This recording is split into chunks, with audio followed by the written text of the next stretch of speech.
오늘 큰 주제 본질의 마지막 부분입니다.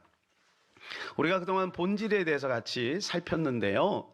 여러분, 본질이 어떤 것인가요? 기억나세요? 자, 우리 한번 복습을 한번 해볼까요? 자, 성경이 말하고 있는 하나님은 누군가? 예수님은 누군가? 성령님은 누군가? 또 사랑, 생명, 믿음에 대해서 살폈습니다. 이것이 바로 기독교의 본질이다. 자, 오늘은 본질 마지막으로 부활에 대해서 같이 나누려고 합니다. 자, 계란으로 말하면 성경에서 노른자가 무엇일까요? 그것은 바로 복음입니다. 복음. 복음은 바로 복음을 빼버리면 성경의 중요한 것을 다 놓치게 되는 것이죠. 그래서 성경에 있어서 가장 중요한 핵심은 바로 복음입니다. 복음.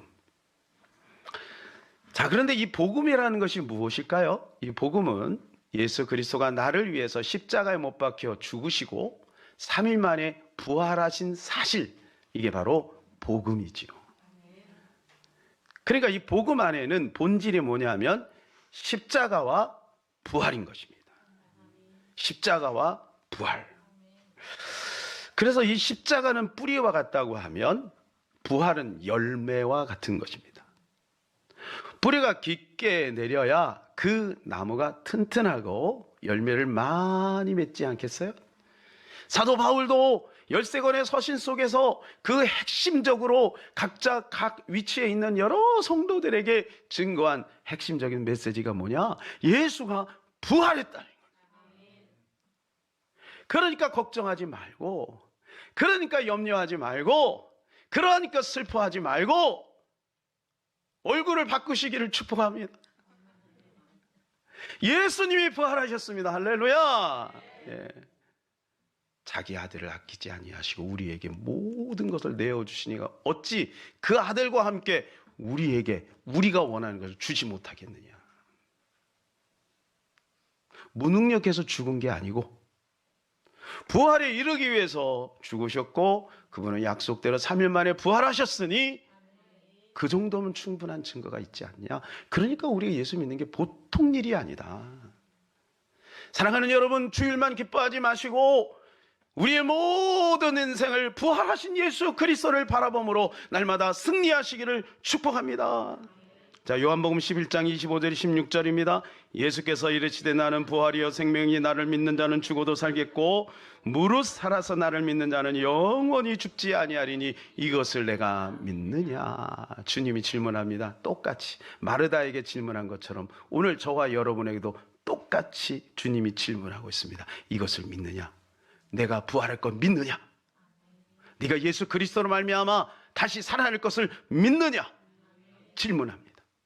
이것이 가슴에 와닿지 않는 사람이 있으나 그러나 이것은 진리예요. 사랑하는 여러분, 예수 그리스도가 부활의 첫 열매가 되셨기 때문에 우리도 부활할 줄로 믿습니다. 오늘 본문이 이렇게 말씀해 주고 있죠. 5절입니다. 만일 우리가 그의 죽으심과 같은 모양으로 연합한 자가 되었으면 또한 그의 부활과 같은 모양으로 연합한 자도 되리라. 오늘 이 말씀을 여러분 마음속에 깊이 새겼으면 좋겠습니다. 저는요, 이 말씀을 고등학교 때 깨달았어요.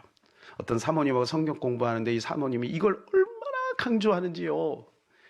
그게 처음에는 무슨 말인지 잘 이해가 되지 않았어요. 그런데 시간이 가면 갈수록 야, 이게 보통 일이 아니다. 여기서 연합이라는 말이 무슨 뜻인지 아세요? 연합? 연합이 언어가 헬라어가 쉼피토스예요. 쉼피토스. 다음 화면 띄워주세요. 이런 뜻이 있어요. 녹다. 자, 한번 옆에 한번 이렇게 외쳐보세요. 연합은 녹는 것이다. 자, 우리가 연합한다라고 하는 말은 하나가 된다는 거잖아요. 근데 그 하나가 된다라고 하는 것은 객체와 객체가 같이 붙어 있는 게 아니에요. 여기서 말하는 쉼피토스라는 말은 이런 뜻이에요. 자, 얼음이 있습니다. 얼음이 저렇게 다 객체로 있지요. 근데 저렇게 객체로 있을 때, 냉장고에 있을 때 그냥 얼음 덩이에요. 그런데 저거를 녹여서 그릇에다 딱 담으면 이렇게 되는 거예요. 이게 연합된다는 거예요. 객체로 돼 있던 그 얼음의 모양은 사라졌어요. 완전히 거기에서 하나가 되었어요. 이게 바로 연합이라는 거야. 그러니까 그의 죽으심과 합하여 연합되었다면 그의 부활과 합하여 우리는 또 연합한 자도 되리라. 할렐루야. 사랑하는 여러분, 오늘 말씀대로 믿으시기를 축복합니다. 사도 바울은 이상한 말을 했어요. 고린도서 15장 31절에 나는 날마다 죽노라. 아니, 죽었는데 뭘 또 죽어? 아까 그랬잖아요. 본인이 그렇게 얘기했거든요. 로마서도 사도 바울이 쓴 거고 고린도전서도 사도 바울이 썼는데 그리스도와 함께 죽은 자가 되었다라고 얘기했는데 뭘 또 죽어? 제가 이 말씀 묵상하다 아주 놀라운 걸 발견했어요. 이 말씀 무슨 뜻이냐면 내가 죽었음을 확인하노라. 내가 날마다 죽었음을 확인하노라. 여러분 아침에 일어나서 확인하시기를 바랍니다. 나는 죽은 자야. 막 이 안에서 승질이 부르르 올라오면 아, 나 죽었지 참. 아, 나 죽었지. 여러분 이렇게 선포하시기를 축복합니다. 우리가 왜 예수 그리스도 연합되었다라고 하는 것을 기억하고 그리고 그것을 붙들고 살아야 될까요? 첫 번째는 따라서 해볼까요? 새 생명 가운데 살기 위해서. 우리가 새 생명 가운데 살아가려면 그리스도와 연합되었다라고 하는 의식이 필요한 거예요. 자, 우리 4절을 크게 한번 읽겠습니다. 시작.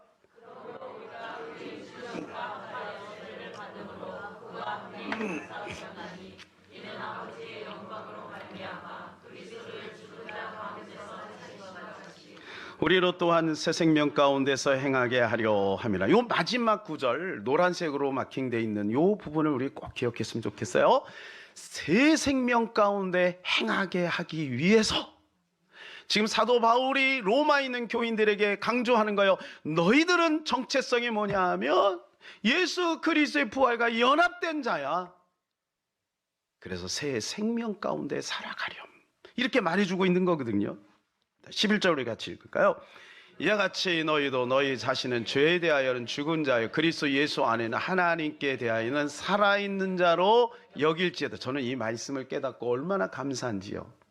자, 여길지어다라는 말씀이 로기조마이에요. 로기조마이. 이 말은 뭐죠? 간주하다, 생각하다, 결론 짓다 그 말이에요. 나는 예수 그리스도로 말미암아 십자가에 죽었고 예수 그리스도로 말미암아 다시 부활한 자로 여기라는 거예요. 생각하라는 거예요. 결론 내버리라는 거예요. 비록 내가 가다가 넘어질 수도 있고 쓰러질 수도 있고 흠이 있고 모자라도 괜찮다. 나는 예수 그리스도로 다시 살아난 자로 여기며 살아라. 여기며 살아라. 날마다 반복적으로 고백하며 선포하며 그렇게 살아라. 이것이 바로 구원선 안에 머물러 있는 거예요. 여러분 구원선 안에 있는 사람은요 쓰러져도 되죠. 그죠? 넘어져도 되죠. 자빠져도 되죠. 얼굴에 뽀드랑지가 조금 나도 괜찮아요. 구원선 안에 있잖아요. 도착지가 어디예요? 생명이잖아요. 그런데 해적선의 안에 있는 사람은 아무리 부지런해도 아무리 착해도 그 사람에겐 예수가 없잖아요. 그러니까 그 사람의 끝은 어디 사망인 거예요. 우리는 구원선 안에 있으니 그 안에서 인격적으로 모자른 부분은 다듬어가고 성숙하지 못한 부분은 이제 성숙으로 나아가되 구원선 안에 머물러만 있으면 된다. 할렐루야. 사랑하는 여러분 구원선을 절대로 떠나지 마시기를 축복합니다. 예수님 안에 날마다 머물러시기를 축복합니다. 나사로가 살아났어요. 아니 나사로가 살아났어요. 여러분 알죠? 나사로가 살아났어요. 근데 나사로가 무슨 역할을 했죠? 나사로는 아무 역할도 하지 않았어요. 그냥 예수 그리스도가 죽은 나사로를 살렸어요. 얼마나 놀라워요? 이게 은혜 아니겠어요? 우리가 구원받은 것도 마찬가지입니다. 우리가 한 게 아무것도 없어요. 2000년에 예수 그리스도 십자가 못 박혀 죽으시고 3일 만에 부활하심으로 그냥 그걸 믿기만 하면 우리는 구원받게 되는 거예요. 이게 은혜예요. 그런데요, 우리가 기억해야 될 것은 나사로는 아무것도 안 했지만 나사로 주변에 있는 사람들은 뭔가 역할을 했어요. 마리아와 마르다는 예수님을 초청했죠. 예수님이 무덤 곁에 딱 가서 이렇게 선포합니다. 여러분, 돌을 옮기시오. 만일 제가 생각해 봤어요. 뭐 재밌게 한번 생각해 본 거예요. 만일 그들이 돌을 옮기지 않았다면 지금까지 나사로는 무덤에 있을 거예요. 왜냐하면 성경이 그 원리로 살아가요. 믿을 때까지 기다려요. 아니, 나사로를 살렸는데 돌 같은 거 예수님이 못 옮기겠습니까? 얼마든지 옮길 수 있죠. 말 한마디면 저절로 옮겨줄 수 있겠죠. 그런데 예수님이 그 사람들에게 그 기회를 준 거예요. 이게 배려예요. 이 돌을 옮기는 작업이 뭐냐면 그걸 전도라고 합니다. 자, 6절을 한번 읽어보겠습니다. 우리가 알거니와 우리의 옛사람이 예수와 함께 십자가에 못 박힌 것은 죄의 몸이 죽어 다시는 우리가 죄에게 종노릇하지 아니하려 함이니. 여기 보면 옛사람이 나오죠.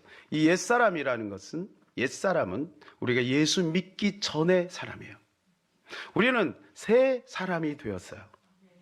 새 사람이 되었는데 옛사람은 어디 갔죠? 옛사람도 붙어 다녀요. 우리 안에 붙어 다녀요. 그러니까 여러분, 옛사람과 새사람이 자꾸 싸우는 거죠. 사도 바울은 이걸 이렇게 이야기했어요. 육의 몸이 있은즉 영의 몸도 있느니라. 오늘 여러분 이쁘게 잘 하고 오셨어요. 화장도 하시고 또 한 주간 운동도 하시고 좋은 것도 많이 드셨지요. 예. 그렇게 육의 몸을 관리하듯이 우리의 영의 몸도 관리해야 돼요. 영의 몸은 바짝바짝 말라가고 있는데 영의 양식은 전혀 주지 않고 그냥 육의 몸만 잘 갖고 와가지고, 그냥 저도 배가 많이 나오진 않았지만 배가 그냥 뿔뚝 나오고, 예. 영의 몸도 관리해야 될 줄로 믿습니다. 영의 몸도 관리해야 돼요. 사도 바울은 고린도서 15장에 이렇게 말씀해 주고 있어요. 하늘에 속한 형체도 있고 땅에 속한 형체도 있으나 하늘에 속한 영광이 따로 있고 땅에 속한 영광이 따로 있으니. 하늘에 속한 형체가 있고 땅에 속한 형체가 있다. 우리는 땅에 속한 형체가 아니라 하늘에 속한 형체이기 때문에 하늘에 속한 형체를 더 바라봐야 될 줄로 믿습니다. 두 번째, 우리가 그리스도와 연합된 자로 살아가야 될 두 번째가 뭐냐 하면 사망에서 자유하기 위함이에요. 따라서 사망에서 자유하자.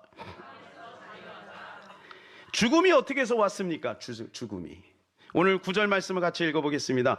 이는 그리스도가 죽은 자 가운데 살아나셨으니 다시 죽지 아니하고 사망이 다시 그를 주장하지 못할 줄을 알미라. 예수 그리스도가 부활하신 이유가 뭐냐 하면 사망이 그를 주장하지 못하도록. 모든 사람은 다 사망에 이르게 됩니다. 나사로가 육신은 다시 살아났는데 나사로도 또 죽었어요. 여러분 아세요? 나사로는 죽었다고요. 죽으면 어디 가요? 하나님 앞에 서는 거예요. 하나님의 심판대 앞에 서요. 왜 우리에게 사망이 왔습니까? 히브리서 9장 27절입니다. 한 번 죽는 것은 사람에게 정하신 것이요 그 외에는 심판이 있으리니. 다 죽어요. 왜 사망이 왔나요? 로마서 6장 23절 죄의 삭은 사망이요 하나님의 은사는 그리스도 예수 우리 주 안에 있는 영생이니라. 죄 때문에 모든 사람이 죄를 졌어요. 로마서 3장 23절 모든 사람이 죄를 범하였음에 하나님의 영광에 이르지 못하더니. 한 사람도 죄인이 아닌 사람이 없어요. 아담의 후손은 다 죄인입니다. 그 말은 뭐냐? 내가 죄인이라는 것도 어떻게 알아요? 우리 다 죽잖아요. 그걸 통해서 우리가 죄인인 것을 알아요. 그런데 여러분 거기에서 살아나는 길을 주님이 여셨어요. 그게 바로 예수님의 십자가와 부활인 겁니다. 그래서 주님이 이렇게 말씀하죠. 요한복음 14장 6절 내가 예수께서 이르시되 내가 곧 길이요 진리요 생명이니 나로 말미암지 않고는 아버지께로 올 자가 없느니라. 올 자가 없느니라. 예수 외에는 다른 길이 없다. 사도행전 4장 12절입니다. 다른 이로서는 구원을 받을 수 없나니 천하 사람 중에 구원을 받을 만한 다른 이름을 우리에게 주신 일이 없음이라. 할렐루야. 저는 종종 어떤 분하고 상담을 합니다. 남편은 신앙생활 하십니까? 그러면 이렇게 얘기를 해요. 예, 제 남편은요, 제가 교회에 나가는 거 못 나가게 안 해요. 방해하지 않아요. 아니, 예수님 믿으시냐고요? 아니요, 우리 남편은요, 제가 교회 나가는 거요, 방해하지 않아요. 교회 나가는 거 방해하지 않는다 하여 그 사람이 구원받는 게 아니에요. 예수 그리스도를 인격적으로 받아들이고 그분을 나의 주 나의 하나님을 고백해야 되는 것입니다. 그래야 그 사람이 구원에 이르게 되는 것입니다. 왜냐하면 우리가 다 죄인이기 때문에 그래요. 우리가 다 죄인이기 때문에. 사랑하는 여러분, 우리는 예수 그리스도 안에서 구원받은 자입니다. 그렇다면 이제는 구원받은 자로서 그 생명을 누리며 살아가야 될 줄로 믿습니다. 그것이 바로 뭐냐 하면 11절이에요. 11절 다시 한번 읽읍시다. 이와 같이 너희도 너희 자신을 죄에 대하여는 죽은 자여 그리스도 예수 안에서 하나님께 대하여는 살아있는 자로 여길지어다. 할렐루야. 여기는 거예요. 계속. 내가 이 지식적으로 동의가 잘 안 되고 감정적으로 동의가 잘 안 되고 상황적으로 여전히 어려워도 그래도 자꾸 그렇게 결론 지어지게, 그렇게 간주하세요. 그렇게 생각하세요. 그것이 바로 능력인 것입니다. 골로새 1장 13절 이렇게 말씀하고 있습니다. 그가 우리를 흑암의 권세에서 건져내사 그의 사랑의 아들의 나라로 옮기셨으니, 여러분, 우리 옮긴 겁니다. 할렐루야. 우리는 옮겨진 겁니다. 아들의 나라로 우리는 가게 될 것입니다. 이혼수속을 다 마쳤습니다. 우리는 이혼수속을 마친 거예요. 이민수속. 이민수속을 다 마쳤습니다. 때가 되면 이제 비행기 타고 가기만 하면 되는 거예요. 이민수속을 마친 사람은 이민 갈 사람이에요. 할렐루야. 그 아들의 나라로 우리는 옮긴 거예요. 골로새 2장 14절 우리를 거스리고 불리하게 하는 법정으로 쓴 증서를 지우고 제하여 버리사 십자가에 못 박으시고. 이게 무슨 말이냐면 율법에 의하면 우리는 죄인이고 구원받을 수 없는 자예요. 그래서 예수 그리스도가 복음을 통해 우리에게 구원의 길을 여시고 복음으로 말미암아 율법에 있는 증서를 가지고 그걸 쫙 찢어버린 거예요. 그리고 불태워버렸어요. 우리의 빛이 청산이 된 거예요. 끝난 거예요. 할렐루야. 끝난 거예요. 이제는 우리 현상적으로 그런 일이 있을지라도 우리가 믿음을 가지고 끊임없이 고백하고 믿음으로 선포하며 나가면 우리는 반드시 그 생명력이 우리 가운데 적용되게 되는 것입니다. 우리가 부활과 연합한 자로 살아가는 것이 얼마나 중요한지 제가 이 비유를 여러분들에게 말씀드립니다. 나만 장군이라고 여러분 아시죠? 나만 장군이 어떤 사람이에요? 유명한 사람이고 대단한 사람이지만 그 사람이 문둥병자입니다. 어느 날 아람 왕이 이 나만 장군을 보내면서 그 이스라엘 왕에게 부탁을 해요. 내가 아끼는 장군입니다. 좀 살려주세요. 왜냐하면 나만 장군의 그 부인의 계집종이 우리나라에 가면 엘리사가 있습니다. 엘리사를 만나면 문둥병이 해결될 겁니다. 라고 하는 복음을 들은 거예요. 뭐를 들었다고요? 복음을 들은 거예요. 그래서 왔는데 이 왕은 엘리사가 누군지 모르니까 그래서 이제 왕 대 왕으로 이제 거래를 하는 건데 근심이 충만한 거예요. 이 요아스 왕이. 그래가지고 이 소식을 누가 들었냐? 엘리사가 들었어요.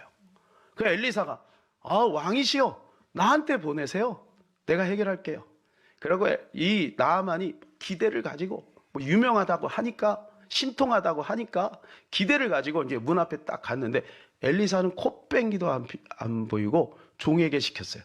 요단강에서 7번 목욕하고 가래요. 나아만 장군이 뿔 따고 났어요. 아니 우리 땅에는 아나바가 강이 있고 바르발 강이 있다. 요단강보다 훨씬 좋다. 우리 강에 비하면 요단강은 실개천이거든. 훨씬 좋다. 그 내가 목욕 때문에 왔다면 거기서 목욕을 하지 내가 왜 여기서 목욕하냐. 야 가자. 이렇게 된 거예요. 근데 지혜로운 종이 하나 있었어요. 종이 밑에 살둬야 돼. 이 사람이 뭐라 그러냐면 장군님 더 어려운 걸 시키면 못하겠습니까? 문둥병이 고침받는 건데. 아니 목욕 잠깐 하는 게 뭐가 어려워요. 예. 그랬더니 가만히 생각해보니까 그것도 그래요. 그죠? 뭐 7번 하는 게 뭐 어려워. 물속에 7번 담그면 되는 건데. 나만이 발길을 옮겨 요단강으로 향합니다. 그리고 1번, 2번, 3번, 4번, 5번, 6번 여전히 문둥병이 있어요. 근데 7번 탁 일어났는데 어떻게 됐어요? 깨끗이 나은 거예요. 우리가 부활과 연합하는 것이 무슨 의미인지 여러분 아시겠어요? 뭐 그거 한다고? 그거 생각한다고? 그렇게 간주한다고? 그렇게 선포한다고? 뭔 일이 벌어지겠어? 여전히 인생의 문둥병 같은 어려움이 우리를 꽉 묶고 있는 거예요. 죄에서 자유하고 저주에서 자유할 수 있는 길은 오직 예수 그리스도밖에 없는 것입니다. 그러므로 날마다 내가 그리스도와 연합된 자라고 선포하시기를 바랍니다. 직장에 갈 때도, 누구를 만날 때도, 하루를 살아낼 때도 곤고하고 힘들고 어려운 거, 그건 현상적인 거지. 그러나 주님은 말씀하고 있어요. 너희의 정체성은 하나님의 자녀야. 그래서 이걸 선포하고 믿음으로 나갈 때 하나님은 반드시 우리 가운데 놀라운 일을 이루시는 겁니다. 스칸디나비아 반도라고 있습니다. 거기에 한 어촌에 어부가 있었어요. 마침 이 부활절 시즌이었습니다. 바다에 가서 이제 고기를 잡는, 늘 그렇게 했으니까 만선을 기대하고 나갔습니다. 그날따라 아들하고 같이 나갔어요. 아들하고. 그래서 열심히 고기를 하는데 갑자기 예상치 못한 풍랑이 막 이거 어떻게 해요? 방법이 없어요. 그러다가 날이 확 어두워졌어요. 이제 갈 바를 모르고 이제 죽게 된 거예요. 이때 이 부자가 그 배에서 하나님께 기도하는 거예요. 하나님, 내가 이 부활절 예배를 드려야 됩니다. 하나님 살려주세요. 그런데 갑자기 어디선가 불기둥이 저기서 확 일어나는 거예요. 와, 웬 불기둥이냐. 그래가지고 그 캄캄한 밤에 그 불기둥을 향해서 막 가보니까 자기 동네예요.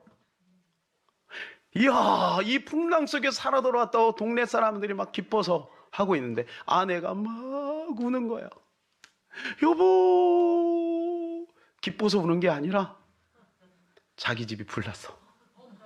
자기가 어떻게 하다가 잘못해서 불이 난 거야. 여러분, 근데 그 불이 그 남편과 아들을 살린 거예요. 여러분, 부활이 바로 불기둥이에요. 하나님은 신비해요. 우리가 원하는 대로 되지 않을 수도 있어요. 고난 속에서 하나님은 때로는 이상스럽게 불기둥을 일으킬 수도 있는 거예요. 그러니 여러분, 부활하신 주님을 바라보시기를 축복합니다. 반드시 우리는 승리하게 될 줄로 믿습니다.